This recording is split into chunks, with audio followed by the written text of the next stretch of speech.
Bonjour à toutes et bonjour à tous.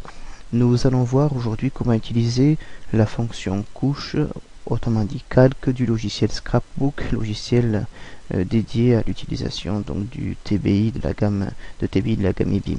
Voilà, j'ai repris un exercice créé précédemment, avec une carte de la France, des conteneurs.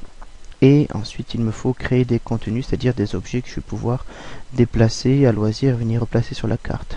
Je vais utiliser l'outil texte de la roue et marquer par exemple donc la Loire.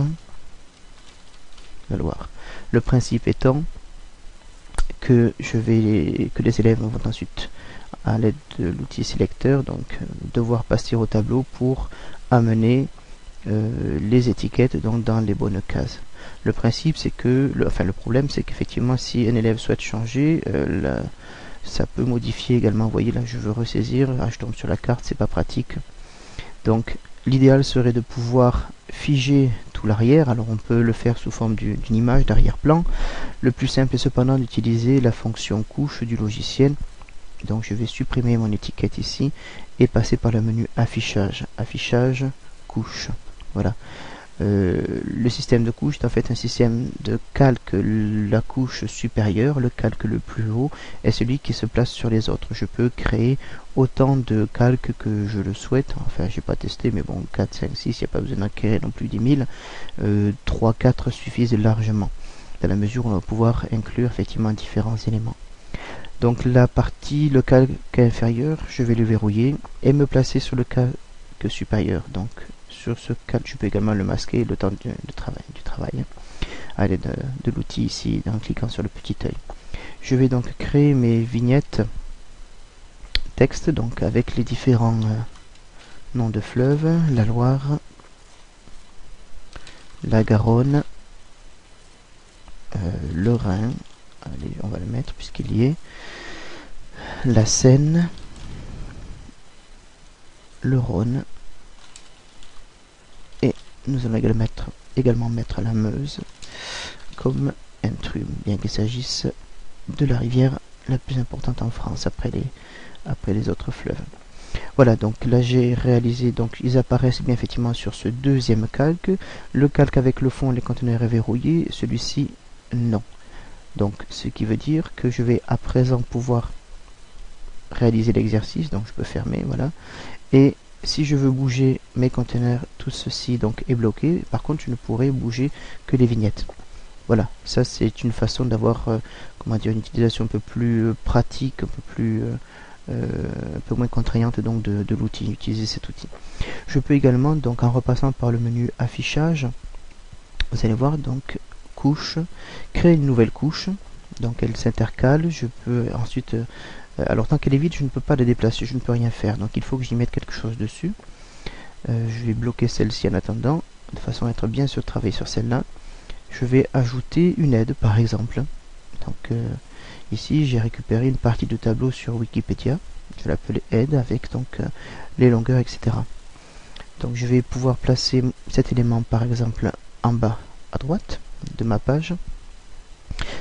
Voilà. Voilà.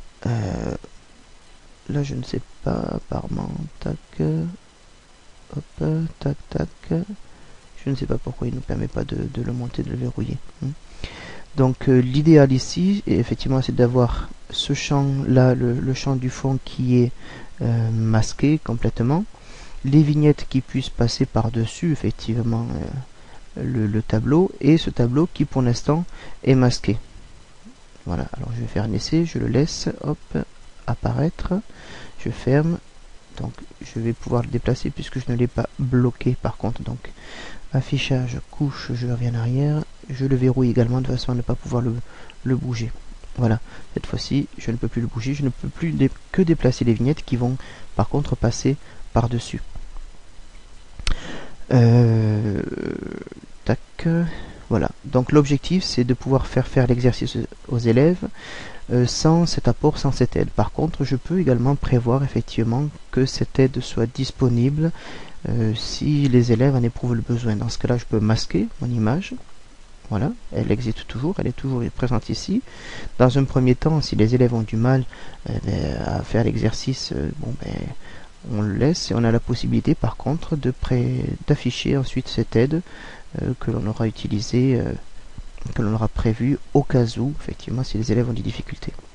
Voilà, je reviens sur le système de calque, enfin de couche rapidement. Si je clique ici, il me le met en dessous. Donc voilà, je le supprime. Oui. Si je me mets ici, par contre, il me le met hop au-dessus. Donc un peu bizarre ce fonctionnement, bref. Ah si, voilà. Donc là, je m'aperçois.